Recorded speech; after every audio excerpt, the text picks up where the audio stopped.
naman po tayo sa ating pagpapatuloy ng ating palatuntunang #blessings. At kanina napakaganda ng ating talakayan no, tungkol sa pagmamahal at sinam up nga natin itong utos ng ating Panginoon sa dalawa. No? At yan ang pag-ibig sa Diyos at pag-ibig sa kapwa. Naalala ko lang, Bishop, yung sinabi ni Saint Paul the Apostle. No?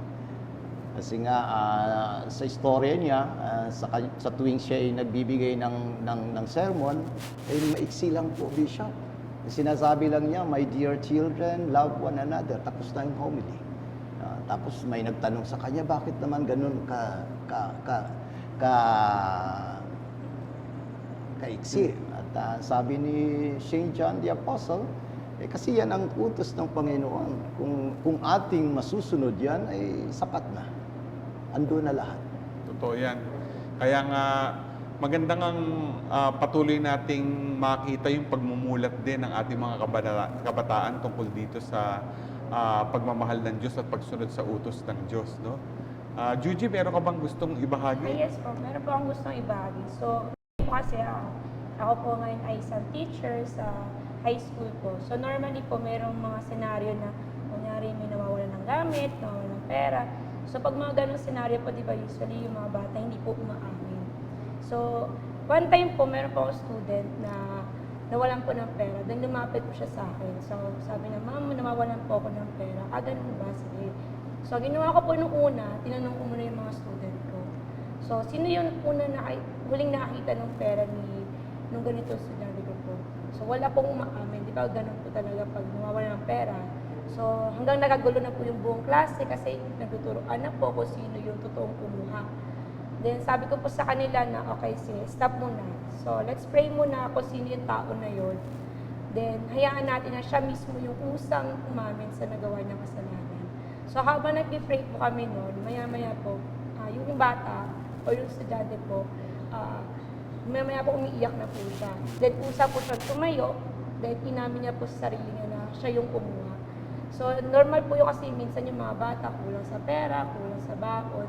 Pero ang nakakatuwa lang po sa kanya, inamin niya po yun. Alam mo, humbling experience Yes, yun, po. Di ba?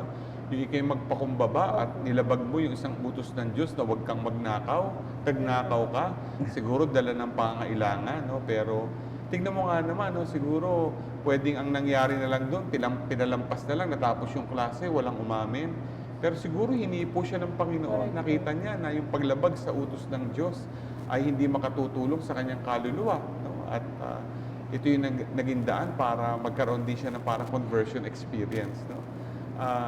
At siguro ito yung sinasabi, pinatunayan niya na mahalaga hindi lamang yung pagsunod sa utos ng Diyos, kundi yung pagmamahal niya sa Diyos na nagmamahal sa Kanya. Ikaw, Arnold, meron ko bang tanong? Sa akin naman po, i-share ko lang sa katapatan, sa kapwa naman po. As a teacher din po, usually college naman po ang hawak ko. Kapag exam, katapatan naman sa pagsasagot. Okay. Ayan na po, since ang mga hawak po millennial na, sa atin po pag nangongopya, syempre aminin natin, tayo nangongopya minsan.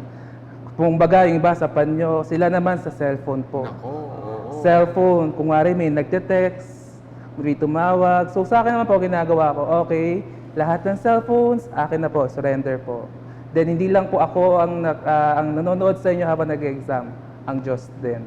Yan po, yun po yung usually ginagawa ko when it comes to exam naman po. Ibang klase din, no? Bago na pala ang paraan ng pangungopya ngayon, no? Cellphone. Digital na rin, no?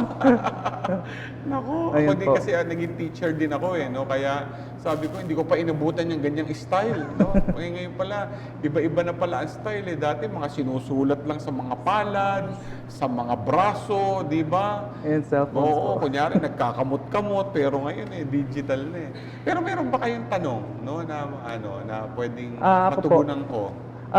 Sa amin po, sa parokya po namin, marami pong kabataan pero hindi sila nagtatagal. Paano po kaya paano namin masasabi sa kanila or paano namin ipaparamdam sa kanila yung katapatan na katulad ko po umabot ng ilang years na rin na tapat na naglilingkod sa Diyos. Ilang years ka nag-serve? 14 years Ikaw, na po. ilang years ka nag-serve? 13 years po. Si ba 14, 13 years nagsiserve sa parish? Apo. Kasi pag iisipin mo, no, yung ibang nagsiserve na kabataan ay parang papasok, lalabas, pero kayo, tumagal kayo.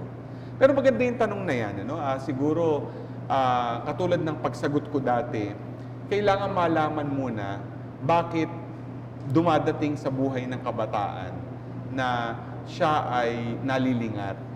Siya ay, sabi nga, no, imbis na nagiging faithful o kaya nagiging consistent sa service, siya ay pumupunta sa iba o nadidistract sa ibang mga gawain.